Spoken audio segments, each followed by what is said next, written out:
syariat sholat sudah selesai. Sholat subuh berapa rakaat? Kalau lagi soleh gitu boleh nggak nambah 3 rakaat? Kayak kenapa subuh yang lagi seger 2 rakaat, sedangkan zuhur kita lagi capek-capek ngantuk 4 rakaat? Kenapa? Itu urusan kemakrifatan. Orang kalau bangun tidur maksiatnya sedikit, lalainya tidak banyak, paling lalai asbab tidur. Tapi kalau dari pagi sampai siang, sudah berapa banyak mata ini ternodai? Bukan ternodai, sengaja menodai. Ya, lisan kita nyinggung orang, mata kita jelalatan, pikiran kita nakal, ya, hati kita kemudian berkhayal cinta dunia. Maka penawarnya aqimis shalah li zikri, tujuannya kan zikri, supaya zikirnya kuat, maka rakaatnya harus 4, karena efek noda-noda tadi mesti dirontokkan. 1 rakaat, 2 rakaat, 3 rakaat, 4 rakaat bersih lagi dia. Dan aneh, kok dari zuhur ke asar 4 lagi, karena waktunya pendek. Karena itu waktu orang tulul amal.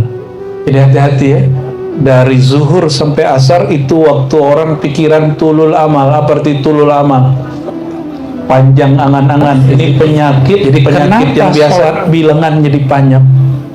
Karena supaya zikirnya utuh. Karena gangguan kita di luar sholat sangat luar biasa. Nah, nanti cek gangguan di luar sholat itu kuat, lagi sholat mikirnya macam-macam. Jadi cek, mau ustadz nggak ustadz sama aja. Kiai itu kadang lebih gak khusyuk daripada orang awam. Ya, apalagi khotib ya. Khotib itu kalau mau ceramah, mau khotbah, kadang dia lagi sholat tuh nyiapin bahan. Ya. Habis khotbah masih kepikiran apa yang dikhotbahi. Padahal lagi sholat, nggak ingat Allah dia. Itu ini pengalaman dulu sebelum belajar tasawuf. Ya. Maka kasihan sama orang yang mengharamkan tasawuf. Ya. Orang yang mengharamkan tasawuf, dunia luar sholat akan mempengaruhi sholat. Tapi kalau dia bertasawuf, suara kolbu, nur sholat dia akan mempengaruhi luar sholat dia.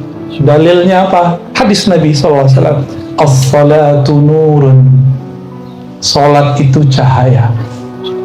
Itu dalam ilmu hakikat. Jadi ada hakikat, ada ma'rifat. Dalam ma'rifat, as-salatu bukan sholat artinya, sholawat. Sholawat itu nur. Maka tidaklah sah sholat seseorang kecuali dia tutup dengan sholawat. Jadi kalau sholat nggak khusyuk, banyakin sholawat di ujung, ya. Hadirkan Rasulullah SAW di hati. Allahumma salli ala Sayyidina Muhammad wa ala ali Sayyidina Muhammad. Bahkan dihadirkan waktu setelah tahiyat. Assalamualaikum ya ayuhan Nabi. Salam atas engkau, wahai kekasihku Rasulullah. Sebut begitu. Pasti dijawab Rasulullah SAW. Apa kata beliau? Inna lillahi malaikatan sayyarah. Allah punya malaikat-malaikat yang berterbangan sekilat. Yuballighunani salamakum. Tugasnya cuma satu, menyampaikan salam kalian. Istimewa nggak salawat? Saking istimewanya, maka yang mengirimnya bukan malaikat biasa, tapi disebut malaikat sayyarah. Malaikat yang diizinkan bolak-balik. Sayyarah bukan sayyarah.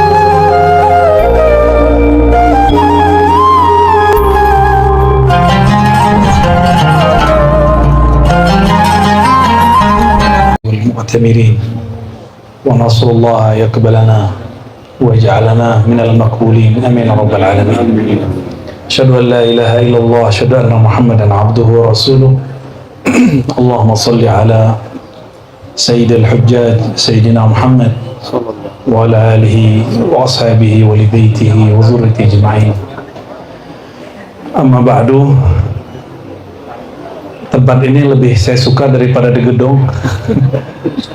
Ya, jadi kalau buat manasik tempat begini aja, nggak usah gedung ya, lebih terasa, kekeluargaannya lebih terasa.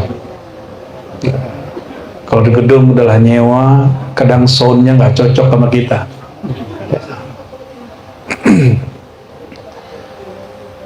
Jadi berangkat tanggal berapa nih?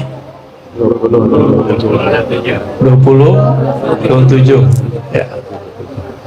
Ternyata itu hikmah saya diundur datang ke sini ya. Harusnya saya ke sini Senin pekan lalu, tapi alhamdulillah Allah takdirkan suruh istirahat dulu ya. Dan ini nikmat, ternyata ada hikmahnya, jumpa dengan orang-orang yang akan berjumpa dengan tempat yang dulu baginda Nabi Muhammad SAW hidup di situ. Karena mau berangkat umroh, kita kasih inti-intinya aja ya. Kalau sholat itu ayatnya gimana? Aqimis sholata li dzikri, surat Thaha. Dirikanlah sholat, itu terjemahan lama. Kalau terjemahan sekarangnya, aqim itu berusahalah engkau menyempurnakan sholatmu li dzikri, untuk mengenang aku, mengingat aku. Ada yang ingat Allah nggak? Kita ingat sesuatu yang kita pernah jumpa dan kita kenal. Jumpa nggak kenal, nggak ingat juga.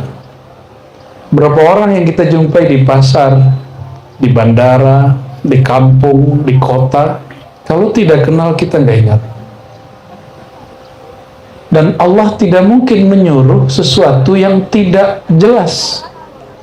Pasti Allah nyuruh sesuatu yang sudah jelas.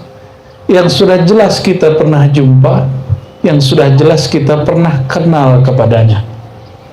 Dan ia mengatakan, innani anallah. Kalau kamu lupa kepadaku, akulah Allah. La ilaha illa ana. Secara harfiah, la ilaha, tiada yang disembah, tiada yang berhak disembah, tiada Tuhan illallah, kecuali Allah. Itu namanya hakikat. Berhakikat nggak cukup, mesti bersyariat. Aqimis salata li dzikri. Maka jika engkau telah kenal aku, bangunlah hubungan kepadaku, mendekatlah kepadaku. Bagaimana caranya? Aqimis salata. Maka sempurnakan, usahakan menyempurnakan salat. Jadi saya tidak menerjemahkan aqim itu sekedar mendirikan, karena orang Indonesia hari ini kata berdiri itu dianggapnya berdiri pakai kaki. Padahal dalam bahasa Melayu lama, aqim itu usaha artinya. Qiyam itu bukan berdiri, artinya usaha. Berusahalah engkau melaksanakan sholat, maka sholat itu usaha. Usaha apa? Lidzikri, untuk mengingat-ingat pertemuan dengan aku. Kita kalau ingat seseorang, ingat namanya, atau ingat sifatnya, atau ingat perbuatannya, bahkan syukur-syukur ingat zatnya. Minimal ingat namanya. Itu sebabnya permulaan sholat setelah niat dibuka dengan apa? Allahu Akbar. Itu permulaan ingat. Maka ingatlah dirimu kecil, bahkan tiada yang maha ada, hanya aku. Allahu Akbar, itu maknanya. Jadi kalau orang sholat masih merasa berilmu, itu belum ingat Allah. Orang sholat masih ngejar pahala, belum ingat Allah, dia ingat pahala. Orang sholat ingat Ka'bah, keliru juga. Kita menghadap Ka'bah, bukan mengingat Ka'bah. Lain nggak? Kita orang Islam nyembah Ka'bah atau nyembah yang memuliakan Ka'bah? Yaitu Allah Subhanahu wa Ta'ala. Maka Ka'bah itu hanya sekedar lambang persatuan rohani, menyatukan gelombang kolbu. Ya, secara zahir, ya, karena sudah bertahun-tahun sholat kok ngadap Ka'bah. Ka'bah itu di mana sih? Maka perlulah kita berkunjung, berziarah. Itulah yang disebut umrah, haji. Jadi haji dan umrah itu salah satu maknanya berziarah, mengunjungi kiblatnya tubuh, kiblatnya badan.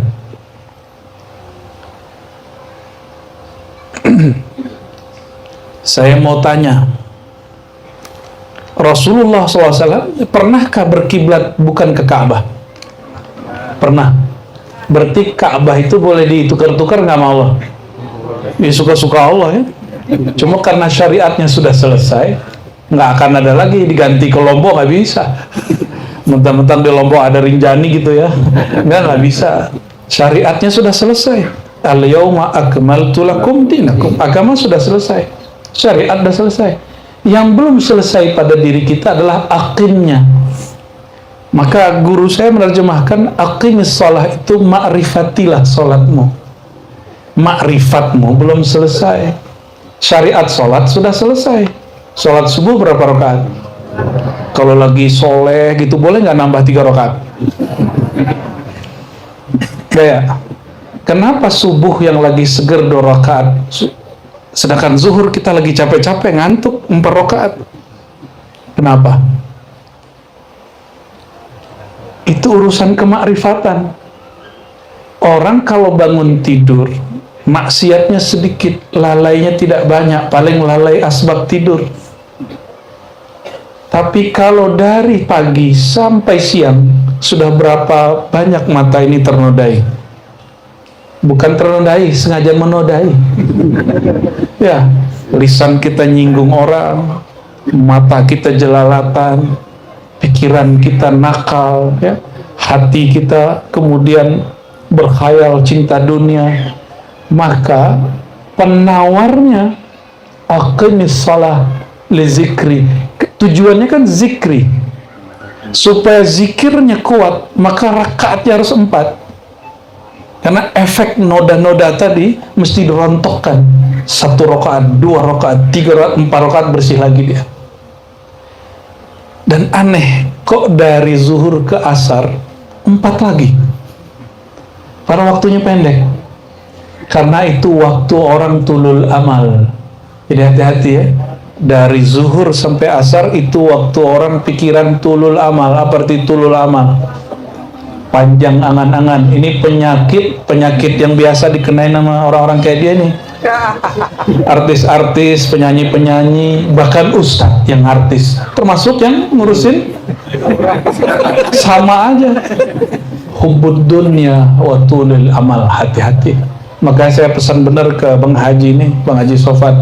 Bang, saya tahu nih bisnis banyak duitnya, tapi coba doa jadi khidmat hamba-hamba Allah, menunaikan cintanya kepada Allah.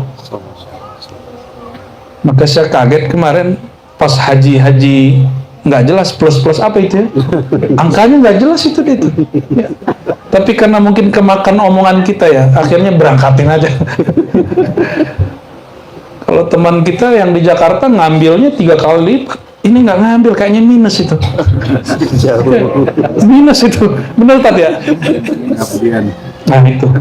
Tapi insya Allah kalau itu dikerjakan, berkahnya tiada habis. Karena kata Imam Malik, Imam Madinah, gelar beliau Imam Darul Hijrah. Apa kata beliau? Wa ma lillahi baqiyah. Satu karya, satu aktivitas, satu program yang dibuat karena Allah, maka Allah kekalkan dengan bakoknya, kekalnya Allah Subhanahu wa ta'ala.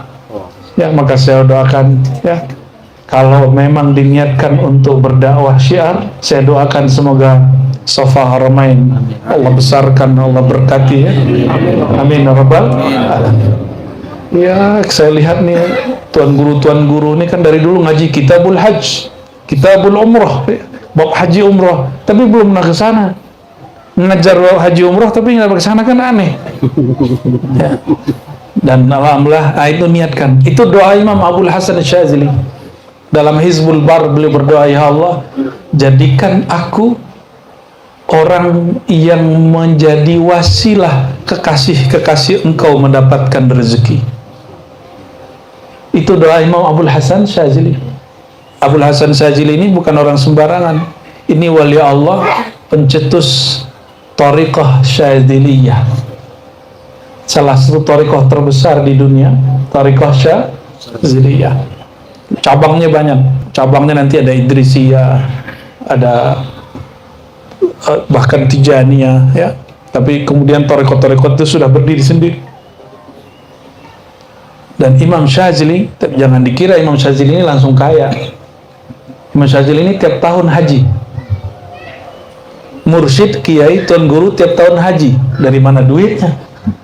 Tapi sebelum beliau berhaji tiap tahun itu, beliau difitnah, dikafirkan orang di kampungnya. Lalu dia dapat ilham, ya Abul Hasan, intaqil ila Misra, pindahlah engkau ke Mesir. Maka dia pindah dari Aljazair, dia pindah ke Alexandria. Udah ke Alexandria, Bang Haji. Wah, semoga nanti ada program haji umroh plus Mesir. Ya, nanti ziarah ke murid beliau Ibnu Athaillah Sakandari di Mesir. Ziarah juga ke muridnya langsung, namanya Abul Abbas Al-Mursi, pengarang Hikam tuh, Hikam Athaillah. Itu gurunya itu di Alexandria, namanya Abul Abbas Al-Mursi. Abul Abbas Al-Mursi ini tuan guru Tarekat Syaziliyah generasi kedua. Beliau ditanya sama muridnya, sama temennya, ente kok gak punya buku sih, gak punya karya? Apa kata dia? Karyaku adalah murid-muridku. Dan benar, murid dia yang paling oke, namanya Ibnu Athaillah Sakandari. Semua bukunya, buku Ibnu Athaillah adalah isi qalbu Abul Abbas Al-Mursi. Dan sampai hari ini kita menikmati kajian hikam, benar ya? Ya. Salah satu zikir pagi sore yang saya ajarkan, Astaghfirullah 100, La ilaha illallah 100, Salawat 100, Subhanallah bihamdi, Subhanazim 100. Itu zikirnya beliau, zikir Imam Syazili. Ya. Oke, kembali ke yang tadi. Jadi sholat niatnya apa? Aqimis sholata fi zikri. Jadi kenapa sholat bilangannya dipanjang? Karena supaya zikirnya utuh. Karena gangguan kita di luar sholat sangat luar biasa. Nah, nanti cek gangguan di luar sholat itu kuat, lagi sholat mikirnya macam-macam. Jadi cek, mau ustadz nggak ustadz sama aja. Kiai itu kadang lebih gak khusyuk daripada orang awam. Ya, apalagi khotib ya. Khotib itu kalau mau ceramah, mau khotbah, kadang dia lagi sholat tuh nyiapin bahan. Ya. Habis khotbah masih kepikiran apa yang dikhotbahi. Padahal lagi sholat, nggak ingat Allah dia. Itu ini pengalaman dulu. Dulu sebelum belajar tasawuf, ya. Maka kasihan sama orang yang mengharamkan tasawuf. Ya. Orang yang mengharamkan tasawuf, dunia luar sholat akan mempengaruhi sholat. Tapi kalau dia bertasawuf, suara kolbu, nur sholat dia akan mempengaruhi luar sholat dia. Dalilnya apa? Hadis Nabi SAW, as-salatu nurun, sholat itu cahaya. Itu dalam ilmu hakikat. Jadi ada hakikat, ada ma'rifat. Dalam ma'rifat, as-salatu bukan sholat artinya, sholawat. Sholawat itu nur. Maka tidaklah sah sholat seseorang kecuali dia tutup dengan sholawat. Jadi kalau sholat nggak khusyuk, banyakin sholawat di ujung, ya. Hadirkan Rasulullah SAW di hati. Allahumma salli ala Sayyidina Muhammad wa ala ali Sayyidina Muhammad. Bahkan dihadirkan waktu setelah tahiyat. Assalamualaikum ya ayuhan Nabi. Salam atas engkau, wahai kekasihku Rasulullah. Sebut begitu. Pasti dijawab Rasulullah SAW. Apa kata beliau? Inna lillahi malaikatan sayyarah. Allah punya malaikat-malaikat yang berterbangan sekilat. Yuballighunani salamakum. Tugasnya cuma satu, menyampaikan salam kalian. Istimewa nggak sholawat? Saking istimewanya, maka yang mengirimnya bukan malaikat biasa, tapi disebut malaikat sayyarah. Malaikat yang diizinkan bolak-balik. Sayyarah bukan sayyarah zaman now, mobil. Sayyar itu artinya yang boleh berkeliaran kemanapun dia dengar ada orang sholawat, maka dia datang ke situ. Jadi bukan berarti telinganya besar, malaikat ini enggak. Tapi pendengaran dia hanya diizinkan untuk mendekati orang bersolawat. Ya, karena saya dengar nanti berangkatnya pas bulan Maulid nih, nyampe di Madinah jangan kurang solawatnya dari 1.000 setiap hari. Khusus sama Bang Haji 70.000 lah sampai pulang ya. Harus lebih kenceng solawatnya. Salawatnya apa? Terserah, Allahumma sholli ala Muhammad wa ala Muhammad wa sallallahu ala Muhammad, atau salawat yang lain. Ya. Masa kita kalah sama orang-orang lain? Ya. Kalau salat aqimis salat li dzikri, maka umroh dan haji apa? Wa atimmul hajja wal umrata lillah. Ini lebih spesial. Kalau sholat li zikri, haji umroh untuk yang punya nama zikir itu lillah. Sholat untuk mengingat aku, tapi kalau haji umroh untukku, gitu kalimatnya. Mirip-mirip puasa kan? Asyamu li wa ana ajizi bih. Puasa itu untukku. Sama ini kalau itu hadis qudsi, ini Quran. Wa atimmul hajja, dan berusahalah engkau menyempurnakan haji dan umrah. Maka jangan main-main umrah, serius umrahnya. Karena lafaznya gimana? Atimmu, sempurnakan, bagus-baguskan, baik-baikkan bacaannya, baik-baikkan hatinya. Yang dipandang Allah hati, ya. Bukan nanti baju apa, kain ihramnya mereknya apa enggak ngaruh itu. Ya, kan ada juga yang gengsi, wah Bang Haji nih pakai kain umrah murah ini ya. Nah, nggak penting. Yang penting itu nggak berjahit. Kenapa? Salah satu tamamul haji wal umrah, kesempurnaan haji umrah, ketika orang memulai ihram, dia memulai dengan pakaian yang tidak berjahit. Karena jahit itu simbol dari nilai. Kalau pakaian tak berjahit berarti pakaian yang tak bernilai. Kalau Bapak Ibu ke Majestic di Jakarta, itu jahit mulai dari 300 sampai 3 jutaan ada, bahkan lebih. Satu baju 3 juta, gimana ceritanya tuh? Baju dijahit 3 juta. Kainnya nggak tahu tuh harga berapa tuh Bang Iwan. Pernah kesana nggak? Pernah. Berapa bayarnya? Kainnya sih nggak mahal banget. Ya, pas jahitnya? Jahitnya mahal. Segituannya? Sejutaan gitu ya? Iya, kisarannya. Kurang-kurang lebih lah. Maka jahitan itu penting sekali. Kita kalau pakai baju berjahit, pedenya bukan main. Nah, sekarang merasa pede dengan pakaian zahir itu ditanggalkan. Tanggalkan pangkatmu. Ya, ada kawan kita pangkatnya tinggi. Saya keceplosan pas haji. Maaf Bang, itu bintang turunin dulu ya. Tapi alhamdulillah itu ngefek benar katanya. Ngefek benar. Dan dia bersyukur alhamdulillah dari Musdalifah ke Mina jalan kaki nggak protes, alhamdulillah. Padahal haji furoda. Nyesek gitu. Haji furoda jalan kaki. Bagusan nasib kita. Ya, padahal yang kemarin yang nggak nyampe 100 juta itu full naik bus. Oh iya. Mending naik sama Bang Haji ya.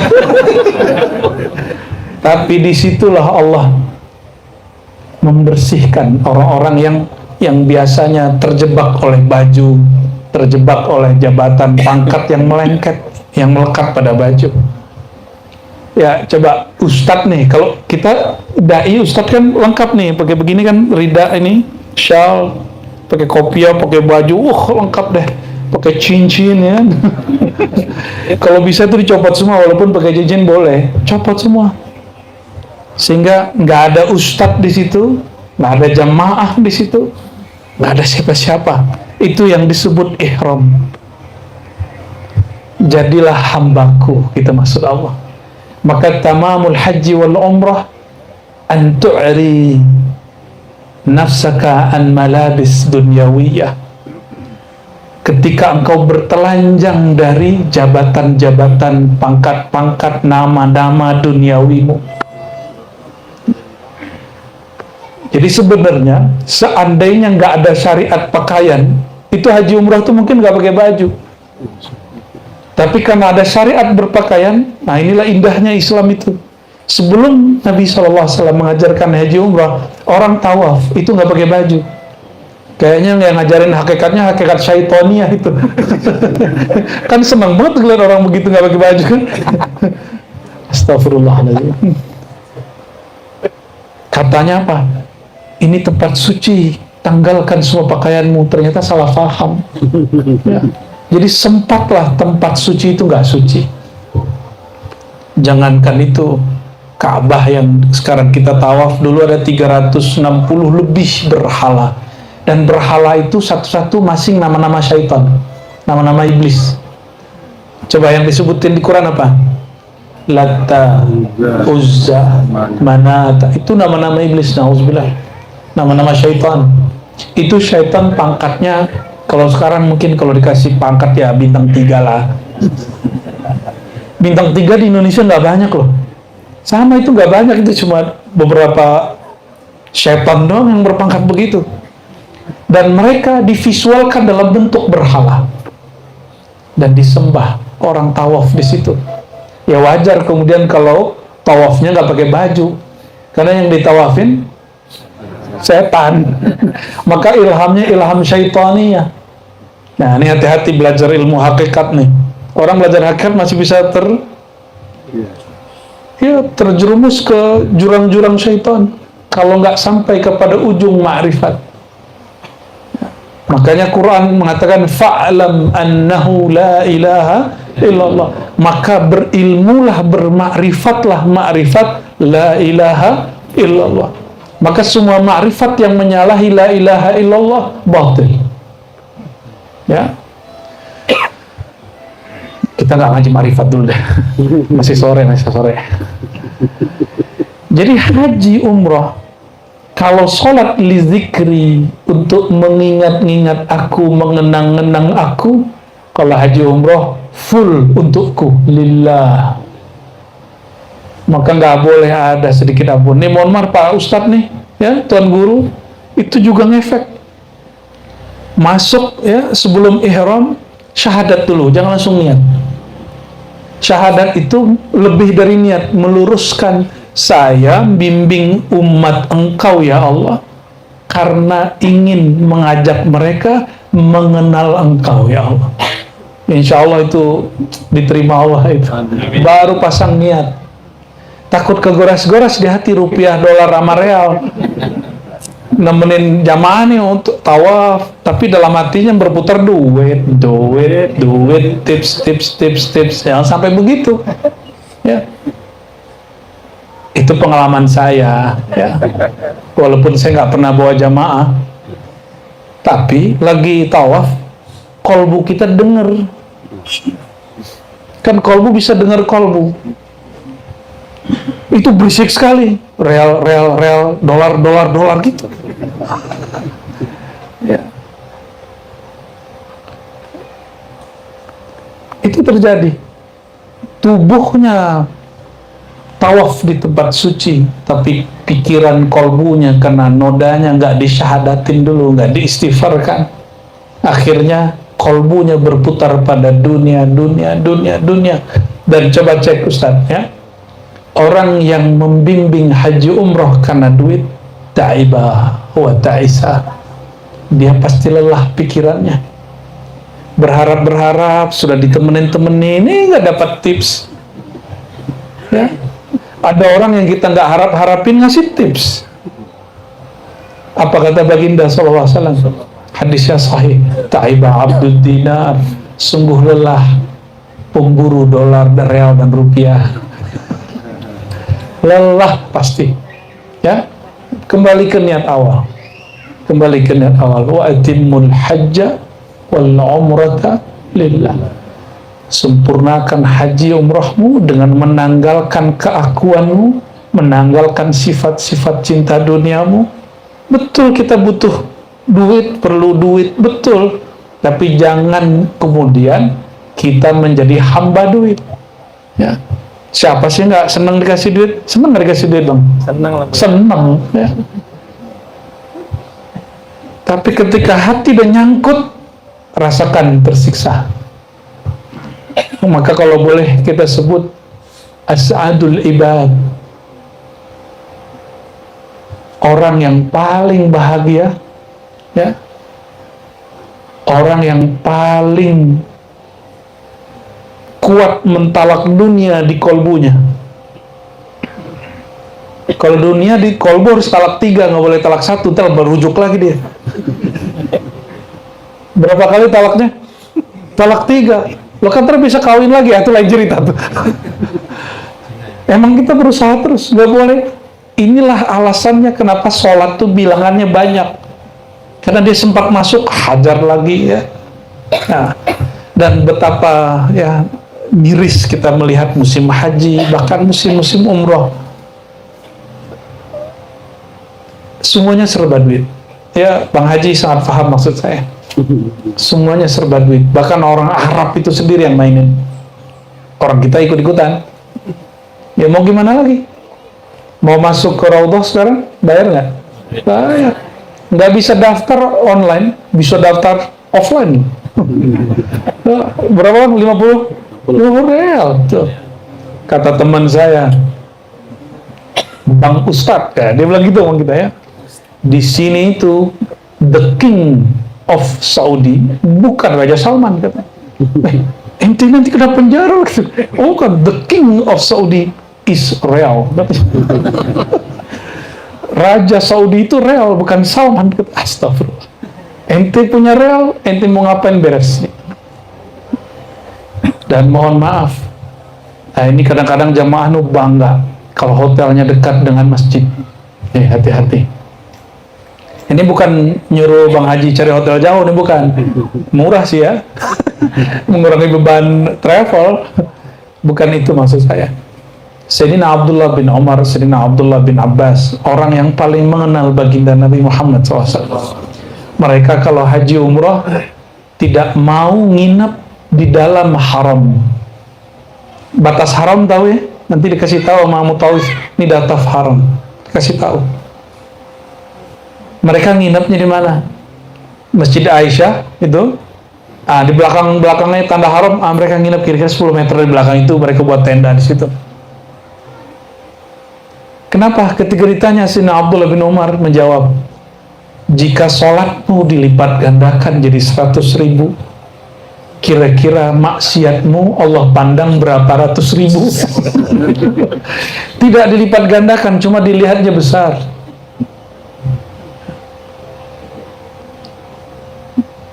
Makanya jangankan di sana ya. Imam Syahrani mengatakan kalau engkau masuk masjid mau perut kembung nih, jangan kentut di dalam, kentut di luar. Kenapa? Engkau sedang berada di Baitullah, di rumah Allah, walaupun bukan Baitullah yang di Haramain sana. Adab dalam masjid. Jadi yang besar itu di Haramain itu adab. Jadi maka sekarang jika berhalanya bernama real, dolar, saya nggak heran. Kenapa?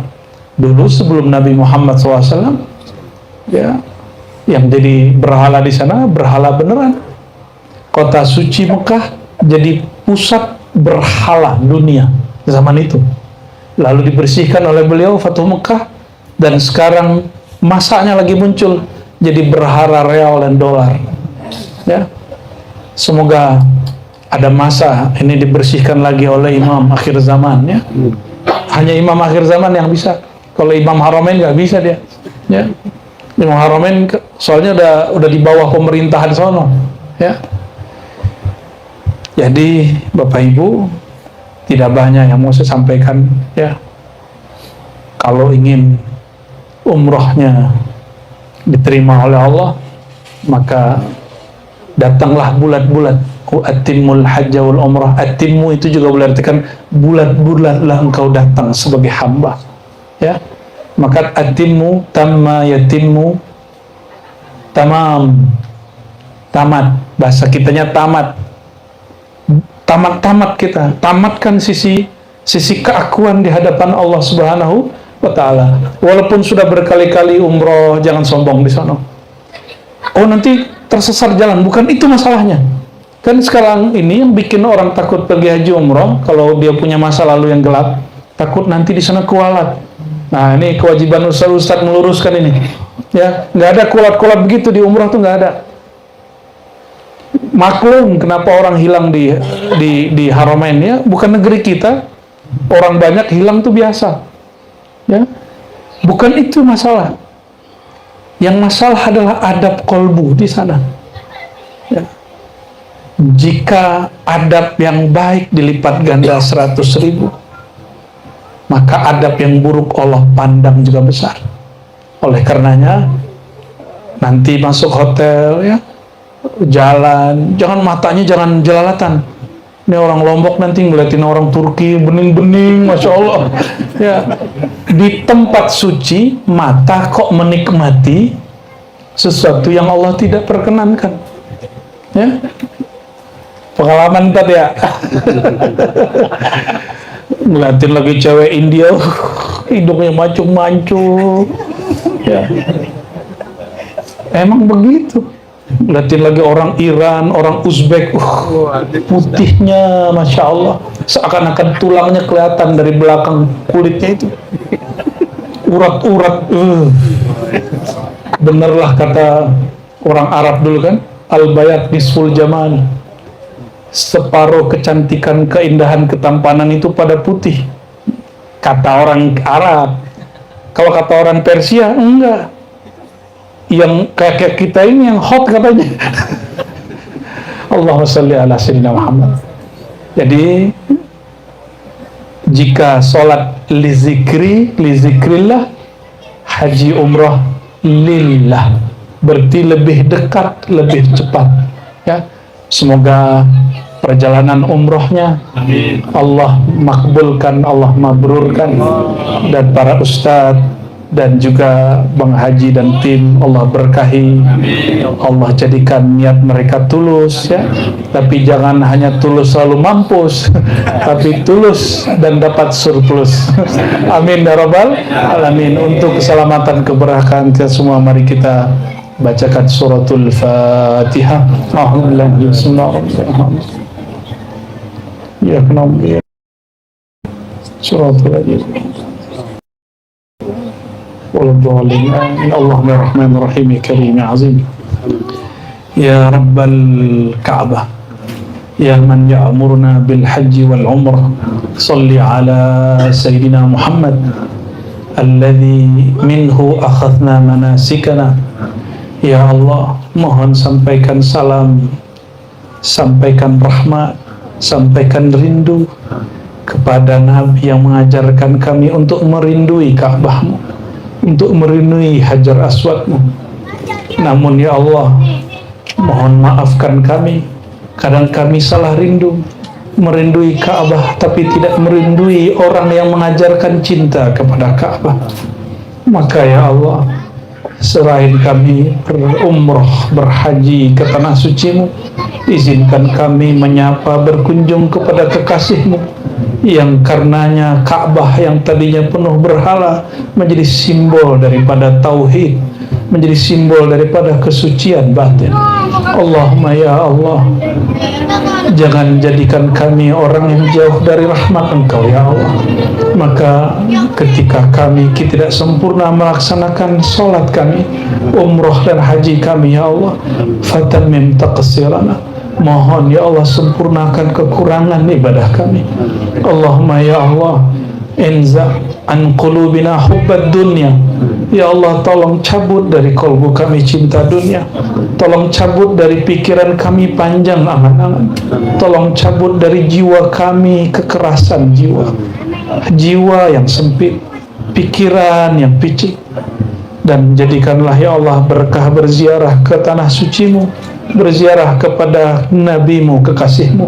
Jadikan dada kami semakin luas, emosi kami semakin teratur, kalbu kami semakin bercahaya, haji umrah kami Engkau terima, rezeki kami lebih Engkau berkahi, keluarga kami lebih Engkau sinari. Allahumma nawwirna bis salam. Ya Allah, jadikan kami orang yang mendapatkan nur di dalam salat, yang mendapat nur dalam salawat, dan matikan kami ya Allah dalam kalimah la ilaha illallah Muhammadur Rasulullah.